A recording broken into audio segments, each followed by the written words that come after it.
My name is Amelia. I'm 35 years old, living and working in Portland, Oregon. I'm a freelance financial advisor, previously in charge of managing assets for several small businesses in the area. But what I'm about to share has nothing to do with my profession. It's a story about trust, sacrifice, and how both can be swallowed whole by silence that lingers too long. It all began 7 years ago when my parents, Frank and Lorraine, told me they were struggling with their mortgage. At the time, I had just landed my first major contract in my career and was renting an apartment near downtown. "We could lose the house, you know?" my mom said over the phone, her voice trembling, though she tried to sound composed. "Your dad's not working full hours anymore, and my medication costs nearly $600 a month." I paused for a moment, then replied, "Just send me the loan information. I'll take care of the rest." They didn't ask more, didn't refuse either. Just a few throwaway lines like, "You're such a good daughter," as if I'd just set the dinner table. Not volunteered to carry a $200,000 house that technically had nothing to do with me. From that month on, I began covering each mortgage payment, part principal, part interest, plus all the extra costs no one wants to deal with: roof repairs, furnace replacement, property taxes, maintenance. My parents called it temporary help. That temporary lasted 7 years.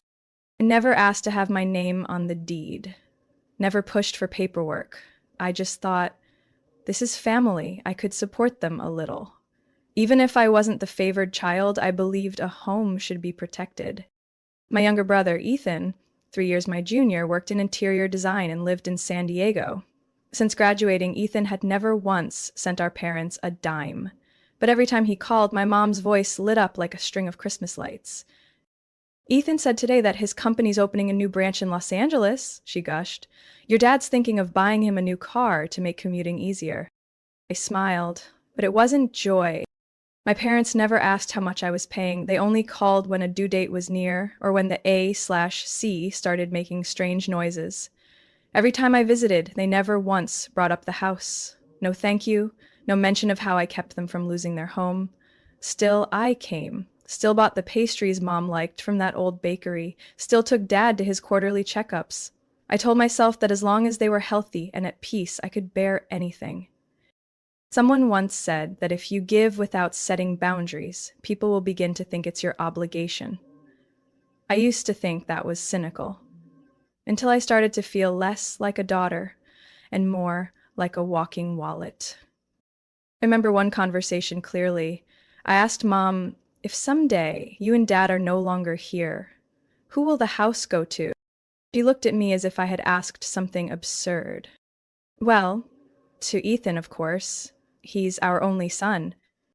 I froze. Not because I wanted the house, but because that answer came out so casually, so cold. No acknowledgement of the fact that I'd been the one keeping that house afloat. Not even a moment of hesitation. That moment changed everything. I began to understand that sometimes family ties aren't enough to keep you from being erased. And when you live too long as the good child, the world stops seeing you. They only see what you provide. I received my sister's wedding invitation on a rainy afternoon in early April. The card was embossed with gold edges, her name and that of her fiancé, Brandon Shaw, framed by a laurel wreath, like a blessing from both God and my parents' bank account. At the bottom corner, there was a scribbled handwritten note. "Make sure to come early. Brandon wants a full family photo." Not a single mention of my name, just another unspoken expectation from someone who had long accepted me as background, decor in every family picture. Claire's wedding was a whirlwind, funded entirely by my parents, Frank and Lorraine. Even though Claire was only 29 and currently on a mental health break, they decided to host her wedding at a lakeside resort in Lake Chelan, where one night cost nearly half a mortgage payment I used to cover for them. Ryan, my husband, and I arrived Friday evening after a 7-hour drive through pine forests and rolling vineyards. He carried the luggage, I carried the wedding gift we'd carefully chosen, a handcrafted ceramic lamp set from a boutique in Seattle. I figured we'd head home early Sunday.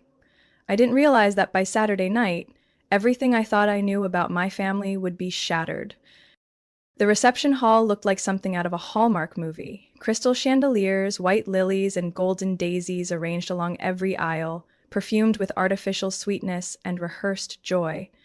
I was placed at table 11, surrounded by a group of Brandon's college friends. People who couldn't even remember my name, though I once helped him fill out a student loan application 3 years ago. My parents? They were seated at the center of the head table between Claire and Brandon, glowing like lottery winners. I watched them laugh, toast, beam with pride, while my own chest felt as cold as the breeze blowing in from the lake. As the speeches began, the room quieted. My mother stood, holding the mic, her eyes sparkling like she was about to sing "You Are My Sunshine" to her precious daughter. "Thank you all for being here to celebrate this milestone for Claire and Brandon," she said, voice shaky but clear. "As parents, there's nothing more joyful than watching your daughter find someone truly deserving." My father stood beside her, hand on Claire's shoulder. "And we'd like to give them a gift," he added, "to help them begin their new life with a strong foundation." People started murmuring. I leaned in slightly. Ryan gently rested his hand on my knee, a silent warning. "We're gifting Claire and Brandon the Riverbend house, our beloved family home. Starting next week, all the paperwork will be finalized. We believe that home will continue to bring joy, laughter, and perhaps a few sweet grandchildren."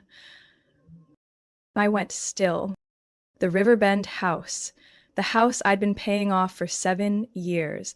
The one where every brick, every coat of paint had my sweat behind it, now being handed away like some sparkling wedding prize, in front of hundreds of guests. Not a single mention of me, not a word of gratitude, not even a pause. Claire gasped theatrically, then burst into sobs. Brandon smiled like someone had just handed him the keys to a sports car. Around me, applause thundered. I heard someone whisper, "So generous." And me? I sat there, unsure if I was present out of duty, heartbreak, or the sheer paralysis of disbelief. Ryan leaned in and whispered, "Do you want to get out of here?" I shook my head. "Not yet. I want to hear if they have anything else to give away." The speech ended in clinking glasses and misty eyes directed at Claire, the family's golden girl, and I sat, wine untouched, watching them celebrate the fruits of my labor as if I were invisible. After dinner, I stepped outside to breathe. Behind the tent, I spotted Claire and Brandon posing for photos. The photographer called out, "Hold the key up!" Brandon reached into his suit pocket and pulled out a brass key, the same type I replaced when fixing the back door 2 years ago, and held it high like a trophy. Claire leaned on his shoulder, tears barely dried but smiling ear to ear. I quietly backed away, swallowed by the shadows. Somewhere inside me a door had just closed. Sunday morning after the wedding night, I woke up in the hotel room with a heaviness in my chest I couldn't name. Ryan was still asleep, but I hadn't been able to close my eyes since 3 a.m. The image of Brandon raising the house key kept looping in my mind like a scene on repeat. I got dressed and quietly headed down to the lobby, where hotel staff were setting up the breakfast buffet. On the front desk sat a wooden box with a sign that read, "Thank you notes and keepsakes for our special guests." I hadn't planned to approach, but when the receptionist smiled and nudged the box toward me, saying, "I'm sure your name's in here," I gave a polite nod. I opened the lid. Inside were handwritten notes, cream-colored thank you cards, and small gift bags tied with ribbons matching the wedding theme, shimmery silver blue.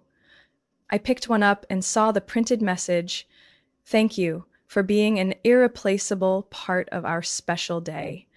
Love, Claire and Brandon."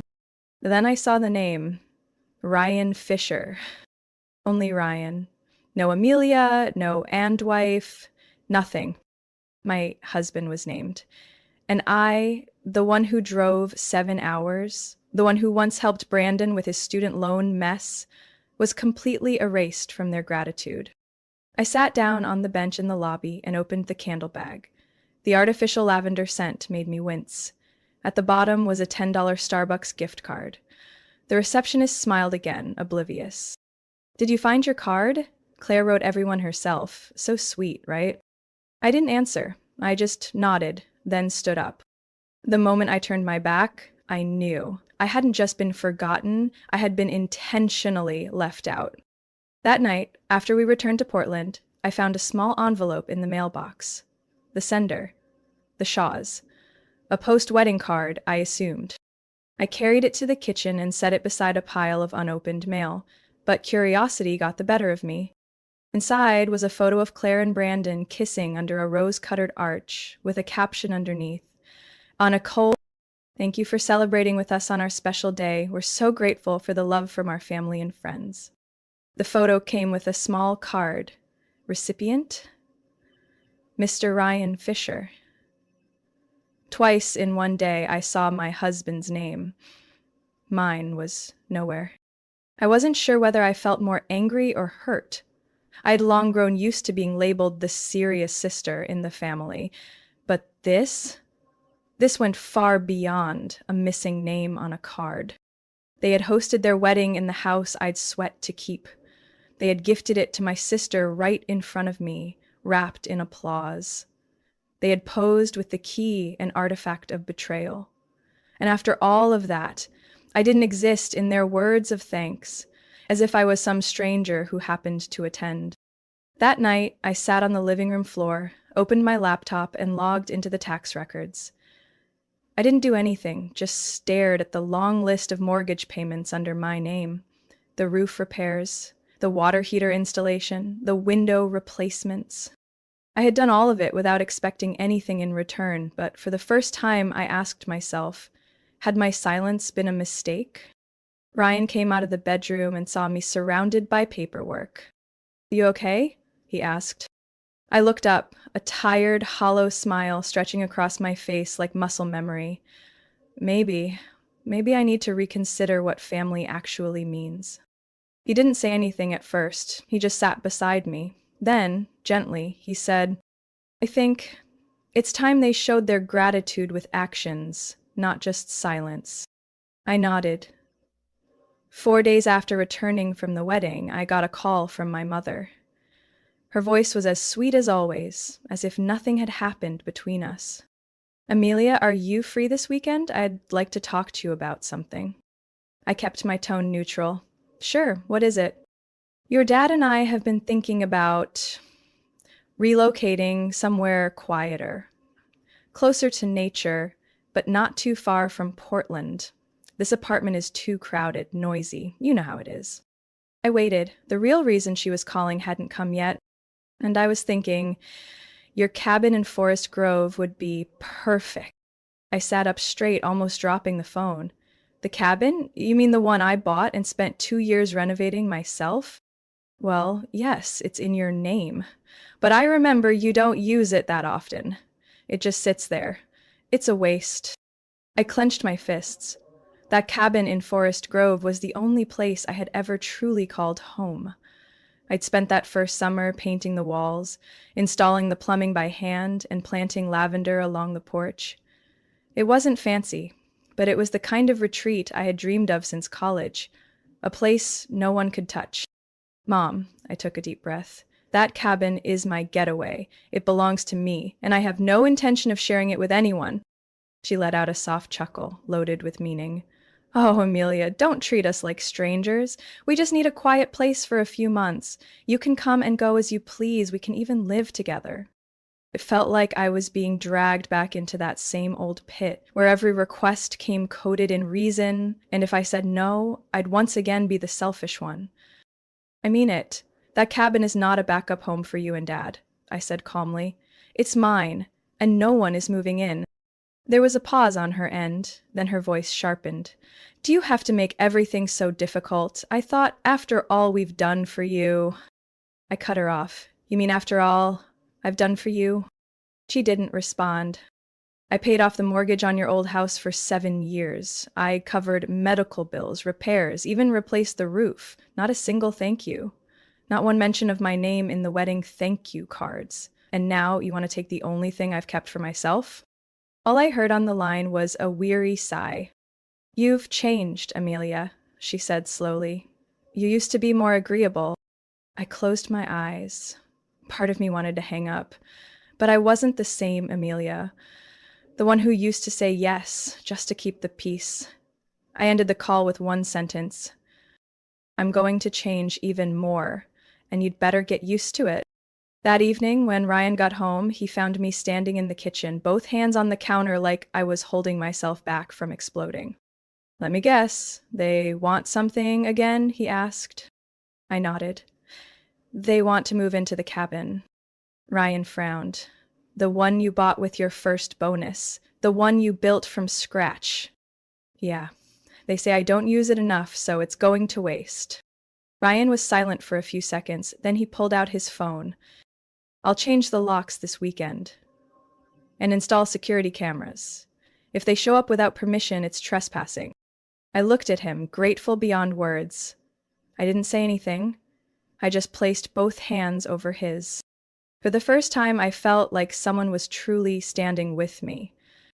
It was a Tuesday afternoon. I was in a video call with a client when my phone started ringing nonstop. I declined the call once, twice, 3 times. On the 4th, I excused myself and looked at the screen. Forest Grove motion alert, cabin back door. I frowned. I'd never received an alert from the cabin before, not even when Ryan went to service the system. This time, it detected motion at 2:16 p.m. I tapped the video. The backyard security camera showed it clearly. My father, Frank, was using an old key to unlock the back door. My mother, Lorraine, stood beside him, holding a tote bag, stepping in as if it were their home. In her hand was a beige tumbler, the same kind she used every morning for tea at the old house. I couldn't believe my eyes. They actually did it.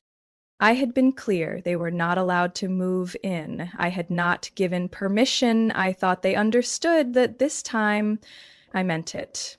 But to them, no had always just meant maybe. I called Ryan immediately. They're in the house, I said, my voice dry. He knew instantly. The cabin, with the old key, through the back door. Do you want me to call the police? I paused for 3 seconds. That question felt like a line in the sand, a turning point. Yes, I said firmly. Call them now. This is trespassing, and the cabin is legally mine. 18 minutes later, I got a call from the local sheriff. His tone was calm, but I could hear his hesitation. Ms. Amelia, we're on site. There are 2 individuals here claiming to be your parents. They say they have permission to be here. We need you to confirm. No one has permission to use that cabin except my husband and me, I said clearly.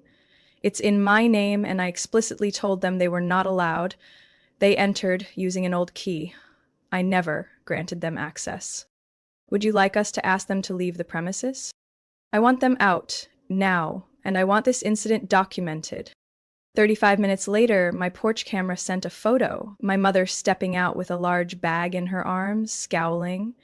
My father followed, quieter, offering no resistance. A police officer stood next to them, holding the patrol car door open. They were removed from the cabin by local authorities. There was no shouting, no dramatic outburst. But the look my mother gave the camera before getting into the car, I'll never forget it. It wasn't pain, it was disbelief. She couldn't fathom that I'd actually followed through. They never thought I'd truly enforce a boundary. That night, the cabin returned to stillness. The system updated. No more movement. Doors locked. Lights off. Ryan came home carrying a fresh set of locks. He replaced every single one the next day. As he worked, I stood on the porch, staring at the wooden sign that hung by the door. Rest here. Leave what's heavy behind. I let out a quiet laugh. The slogan now felt like a cruel joke.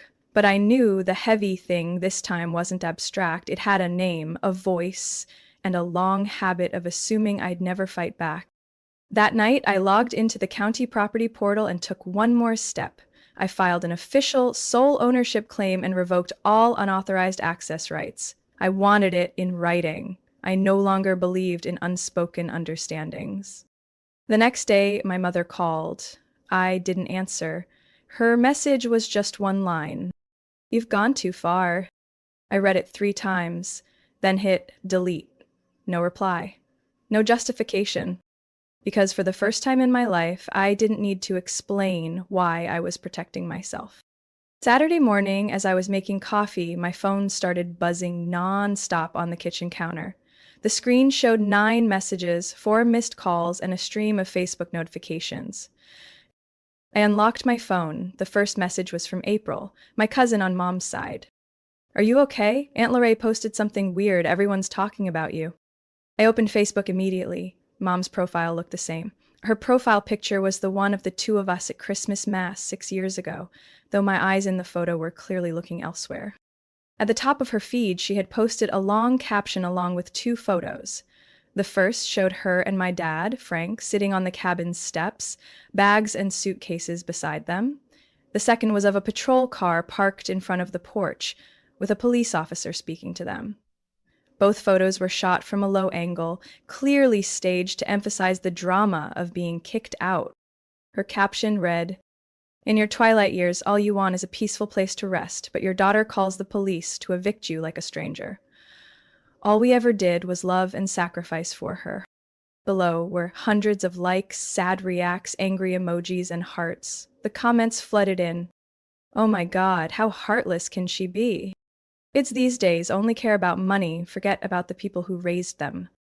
I'm in tears. Lorraine is one of the kindest women I've ever met." Someone even wrote, "If it were me, I'd never forgive a child like that. So sad." I stood frozen in the kitchen, holding my coffee cup but unable to sip. My heart wasn't racing from anger. It was the cold sinking into my fingers. Ryan walked in, noticed my expression, and asked, "What happened?" I handed him my phone. He read silently for a while, then let out a long sigh. "She knows exactly what she's doing. These photos aren't random. Every angle, every moment, it's intentional." I nodded, pressing my lips so tight they hurt. They know if they spoke to me directly, they'd have no excuse to play the victim. So now they're telling the story their way, to the public. 3 hours later, I got a message from a high school friend. "I don't know what happened between you and your parents, but the way they're being treated is awful. Hope you're okay." I didn't respond.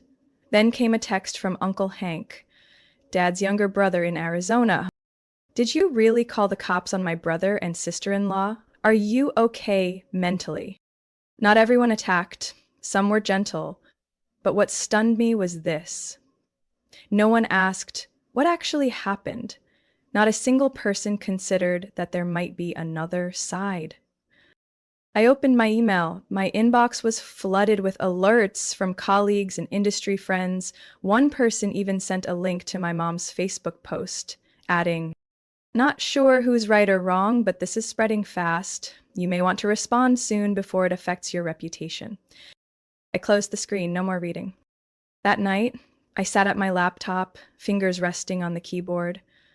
I could have written everything right then. I had the receipts.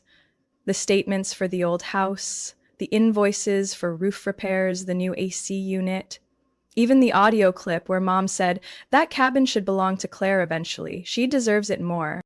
But I didn't write. Not yet. Because if I respond, I won't stoop to their level.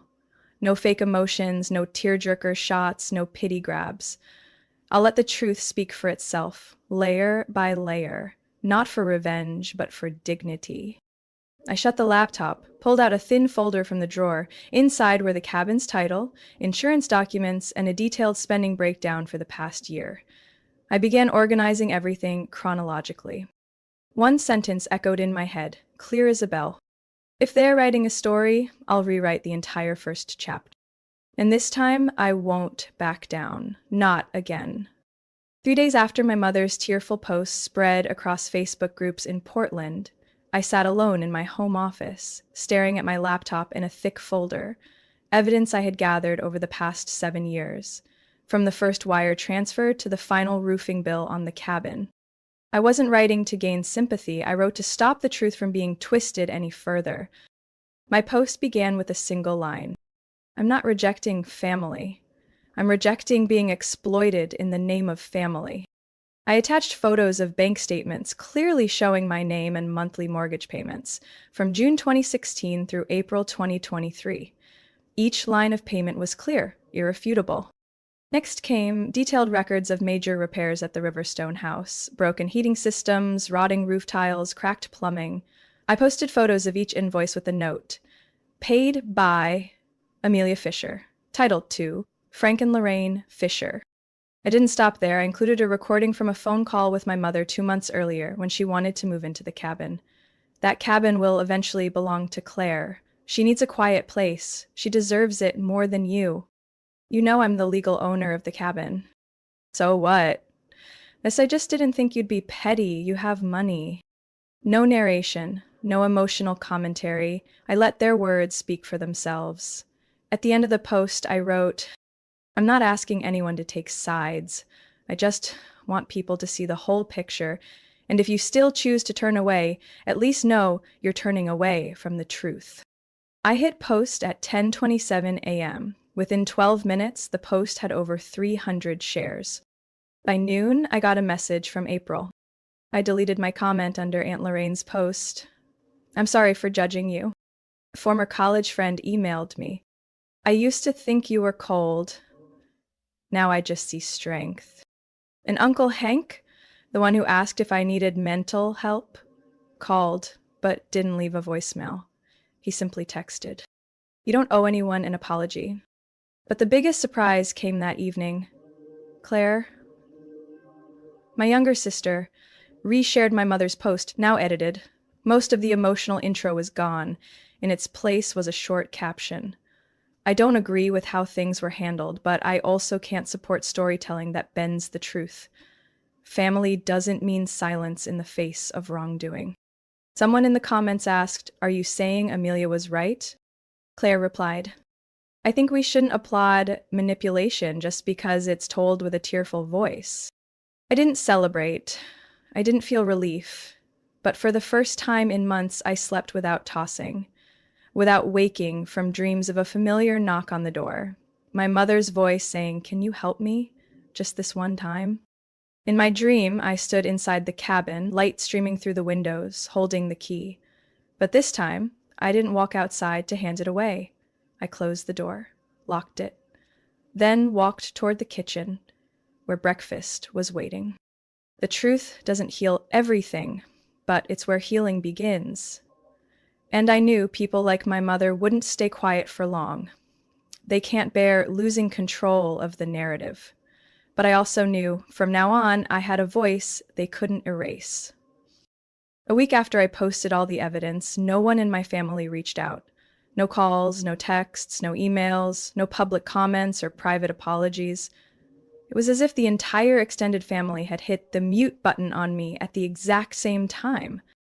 I wasn't surprised. I wasn't even disappointed. I just noticed the silence.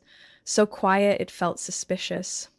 The kind of quiet that would have once made the old version of me nervous, enough to fix the air.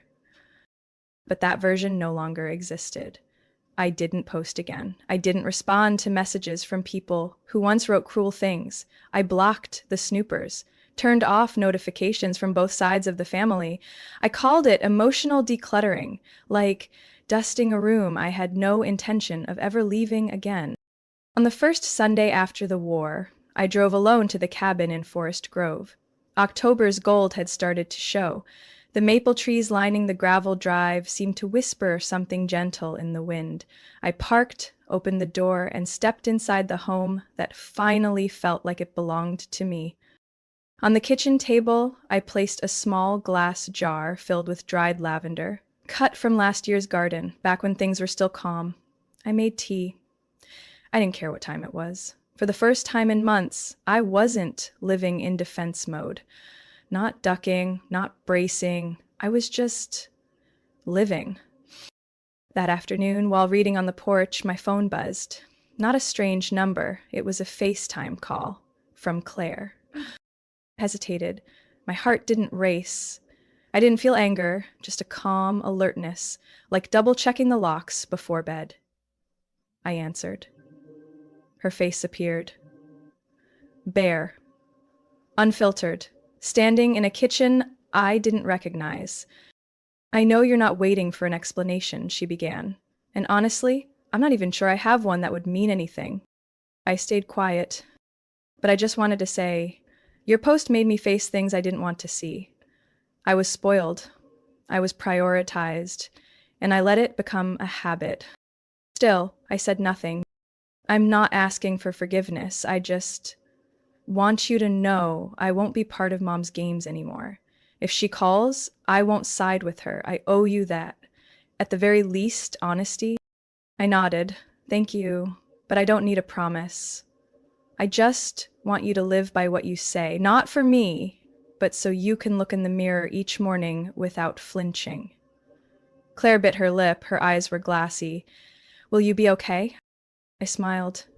Not a polite smile, but a real one that felt like exhaling.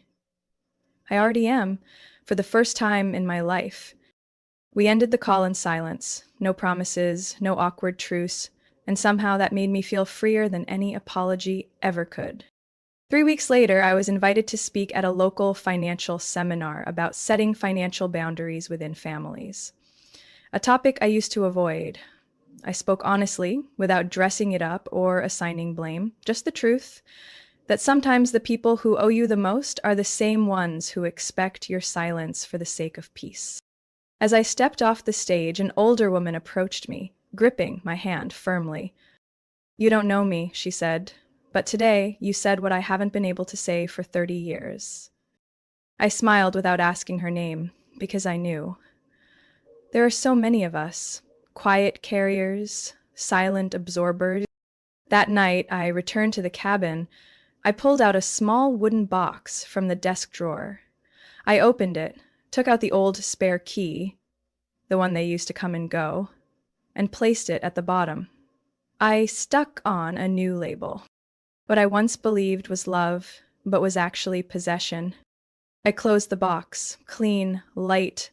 I didn't need them to understand. I didn't need them to come back. I just needed to protect my space. And this time, I wouldn't open the door for anyone who didn't know how to knock. Amelia's story is a powerful reminder that not everyone labeled as family understands the weight of quiet sacrifice.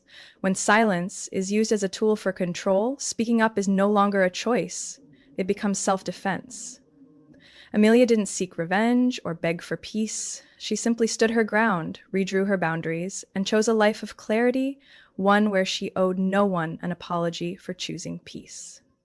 In real life, that's a reminder. Kindness does not mean letting others walk all over you. What do you think about Amelia's decision? Would you have done the same in her shoes? Share your thoughts below. And don't forget to follow the channel for more meaningful stories about family and real life.